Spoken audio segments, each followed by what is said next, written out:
আসসালামু আলাইকুম সুপ্রিয় দর্শক, কেমন আছেন সবাই? আশা করছি সকলে ভালো আছেন। আজকের ভিডিওতে আপনাদেরকে আমরা বেশ কিছু গুরুত্বপূর্ণ তথ্য দেব ইরাক সম্পর্কে। যারা ইরাক সম্পর্কিত বিভিন্ন বিষয় সম্পর্কে আমাদের কাছে জানতে চেয়েছিলেন, প্রশ্ন করেছিলেন, আপনাদের প্রশ্নগুলো আজকে আমরা দেখব এবং সেই প্রশ্নের কমেন্টের উত্তর অনুযায়ী আমি কিন্তু আজকের এই ভিডিওটি বানিয়েছি। আপনারা অনেকেই গুরুত্বপূর্ণ কিছু কমেন্ট করেছেন, কিছু প্রশ্ন করেছেন। তো যারা নতুন করে বাংলাদেশ থেকে ইরাকে যেতে চাচ্ছেন, আজকের ভিডিওটি আমি মনে করব খুবই গুরুত্বপূর্ণ হবে আপনাদের জন্য। অবশ্যই ভিডিওটি আপনারা স্কিপ না করে শেষ পর্যন্ত দেখবেন। অনেক কিছু গুরুত্বপূর্ণ তথ্য আজকের এই ভিডিও থেকে আপনারা পেয়ে যাবেন। যারা নতুন আসবেন অবশ্যই আমাদের চ্যানেলটি সাবস্ক্রাইব করে রাখবেন এবং কী বিষয়ে আপনি জানতে চাচ্ছেন সেটা এখনই কমেন্ট করে ফেলুন। চলুন তাহলে কথা না বাড়িয়ে মূল ভিডিওটি আমরা শুরু করি।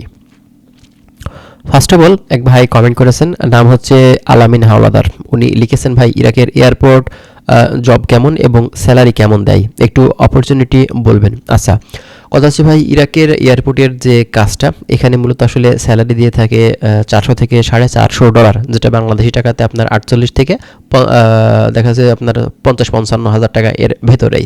ঠিক আছে, এটা হচ্ছে আপনার বেসিক স্যালারি।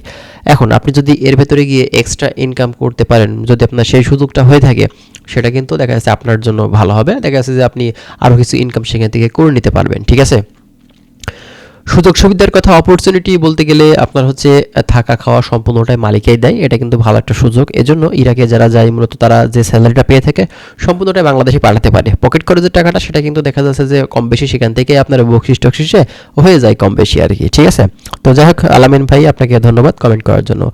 আচ্ছা, এরপরে আরেক ভাই কমেন্ট করেছে সোহেল সোহেল খাদো না কি যেন নামটা, যাই হোক লিখেছে, ভাই ইরাকের বলদিয়া কাজে গেলে কেমন হবে, সুবিধা আছে কি আছে কি না একটু জানাবেন ভাই। আসলে ইরাকের বলদিয়ার কাজের কথা বলতে গেলে অনেকে আমাদের ভিডিওগুলো দেখেন এবং এক ভাই মেবি সুজন ভাই নাম, উনি ইরাকে রিসেন্টলি ঢুকেছে 2-3 মাস হচ্ছে। উনি কিন্তু বলদিয়ার কাজে গেছে এবং উনি আমাদেরকে যে বিষয়টা জানিয়েছে যে ইরাকে মূলত আপনার 12 থেকে 13 ঘন্টা আপনার হচ্ছে বলদিয়ার ডিউটি। ঠিক আছে, এক্সট্রা ইনকামের সুযোগ নেই আপনার। ওই কি বলে অনেকেই আপনার অন্যান্য যে মিডল ইস্টের দেশ আছে সেখানে দেখা যাচ্ছে যে রাস্তাঘাটে বলদিয়ার কাজ যখন করে থাকে বিভিন্ন ধরনের দেখা যায় যে আপনার লোহা বা দেখা যাচ্ছে বিভিন্ন ধরনের দেখা যাচ্ছে যে জিনিসপাতি পাই, পরবর্তীতে ওইগুলা কিন্তু আসলে এক জায়গায় করে সেল করে থাকে, সেখান থেকে একটা আলাদা ইনকাম করা যায়। তো এক্ষেত্রে কিন্তু আসলে ইরাকে এই ধরনের সুযোগ কিন্তু আপনি কখনোই পাবেন না। ঠিক আছে, এই ধরনের কাজ করা কিন্তু এখানে নিষিদ্ধ। তো সে কারণেই আপনারা কিন্তু এক্সট্রা ইনকাম বলতে দেখা যাচ্ছে কেউ যদি আপনাকে কিছু টাকা দেয়, আপনি দেখা যাচ্ছে বলদের কাজ করছেন, রাস্তা দিয়ে এক সাইড দিয়ে যাচ্ছেন বা পরিষ্কার পরিচ্ছন্ন করছেন, একজনের ভালো লাগলো, সে আপনাকে দেখা যাচ্ছে 2-5 টাকা দিল। তো এভাবে কিন্তু ইনকাম করার সুযোগ আছে। বা আপনি দেখা যাচ্ছে আপনার কাজ ডিউটি শেষ, তো ডিউটি আওয়ারের বাইরে আপনার আশেপাশে যদি কোনো কাজ আপনি করে থাকেন, তো সেক্ষেত্রে সেটা কিন্তু একটা আলাদা বিষয়। ঠিক আছে, এটা হচ্ছে মূলত কথা। তো যাই হোক ধন্যবাদ ভাই আপনাকে। এরপরে হেমডি মেহেদি ভাই বলেছেন, ভাই ক্যারিল প্রোডাকশন কোম্পানি কেমন এবং কোম্পানিতে কি কি কাজ হয় এটি আগামা করে কিনা, যাই হোক প্লিজ জানাবেন ভাই। আসলে আপনার কোম্পানি সম্পর্কে আমি 100% বিষয়ে বলতে পারবো না, কারণ ইরাক প্রচুর বড় কান্ট্রি ভাই, এখানে অনেক কোম্পানি কম বেশি আছে। তো সব কোম্পানি সম্পর্কে ভাই জানা সম্ভব না। আপনার আকামা করে দিবে কি দিবে না এটা সম্পূর্ণটাই আপনার মালিকের উপরে নির্ভর করছে। এরপরে আরেক ভাই কমেন্ট করেছেন, তিনি লিখেছেন, ভাই মাল্টিপল ভিসায় বাংলাদেশ থেকে সরাসরি ইরাকে যেতে কতদিন সময় লাগে, আর ভিসা হয়ে গেলে সরাসরি ইরাকে যেতে কতদিন লাগে। ভাই কথা হচ্ছে মাল্টিপল ভিসায় বাংলাদেশ থেকে সরাসরি ইরাকে মূলত আপনার হচ্ছে যাওয়ার যে ব্যাপারটা, বাংলাদেশ থেকে সরাসরি ফ্লাইট কিন্তু ইরাকে নেই। আপনাকে যে কোনো একটা মিডল ইস্টের দেশ বা অন্য দেশে যেখানেই হোক ট্রানজিট করাবে, ট্রানজিট করিয়ে সেখান থেকে তারপরে কিন্তু আপনাকে আপনার দেখা যাচ্ছে ইরাকের বাগদাদ অথবা সুলাইমানিয়া এয়ারপোর্ট বা দেখা যাচ্ছে কুর্দিস্তান, হ্যাঁ আরবিল যেটাকে বলা হয়ে থাকে যে জায়গার নাম, তো এইসব জায়গাগুলোতে আপনাকে কিন্তু ফ্লাইট করাতে পারে। তো এখানে সময়ের কথা আপনি যদি বলেন, তো সেক্ষেত্রে দেখা যায় যে 2 থেকে 3 মাস পর্যন্ত লাগে মূলত আপনার হচ্ছে ইরাকে যেতে হলে। তো আপনি পরে যতটুকু কমেন্ট করেছেন ওই একই ব্যাপার আর কি। ঠিক আছে, আচ্ছা এরপরে আর এক ভাই কমেন্ট করেছেন, ভাই আমি যেতে চাই, রাজমিস্ত্রির বেতন কেমন হবে।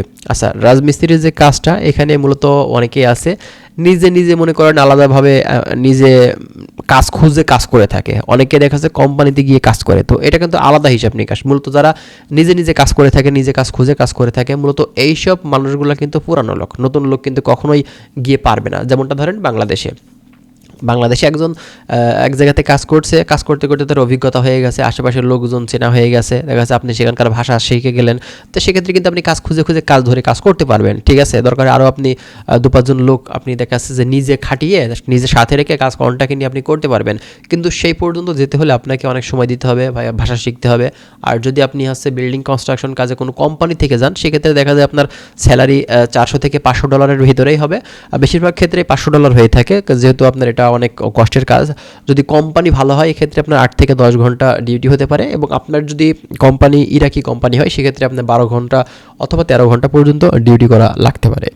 এরপরে আরেক ভাই কমেন্ট করেছেন, এমডি পরান ভাই, তিনি লিখেছেন, ভাই পেপসি কোম্পানিতে যেতে চাই, 6 লাখ টাকা চাই। ব্যাপারটা হচ্ছে পেপসি কোম্পানি বলেন না যে কোম্পানি বলেন, মূলত মাল্টিপল ভিসা দিয়ে আসলে আপনাকে পাঠাবে। এটা আপনার 1 বছর অথবা 2 বছরের ভিসা হতে পারে। তো এই ক্ষেত্রে আপনার 6 লক্ষ টাকা বর্তমান সময়ে কিন্তু এখন 7 লক্ষ 7.5 লক্ষ টাকাও অনেকের ক্ষেত্রে নিচ্ছে। এমনকি সেদিন এক ভাই কমেন্ট করেছে 9 লক্ষ টাকা নিচ্ছে তার কাছে, তাও তার নিজের চাচাতো ভাই।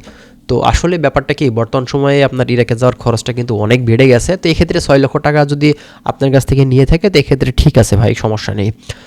এরপরে আরেক ভাই লিখেছেন, ভাই আমাকে বলেছিল 45 দিন থেকে 2 মাসের ভিতরে ফ্লাইট, এখন 55 দিন হয়ে গেছে, কোনো খবর নেই। ব্যাপারটা কি ভাই, আসলে আপনাকে 100% গ্যারান্টি দিয়ে কখনোই কোনো এজেন্সি বলতে পারবে না আপনাকে আসলে কত দিনের ভিতরে পাঠিয়ে দেবে। তবে নর্মালি আমরা যতটুকু দেখি যে 3 মাস পর্যন্ত সময় লাগে, ঠিক আছে। তো এক্ষেত্রে আপনার যেহেতু 45 থেকে 50 দিনের ভিতরে চলছে, তো এক্ষেত্রে আপনি আর কয়েকদিন ওয়েট করেন, ইনশাল্লাহ হয়ে যাবে, ঠিক আছে। ইরাকে যেতে খুব বেশি সময় লাগে না ভাই, এটা নিয়ে টেনশন করার কারণ নেই।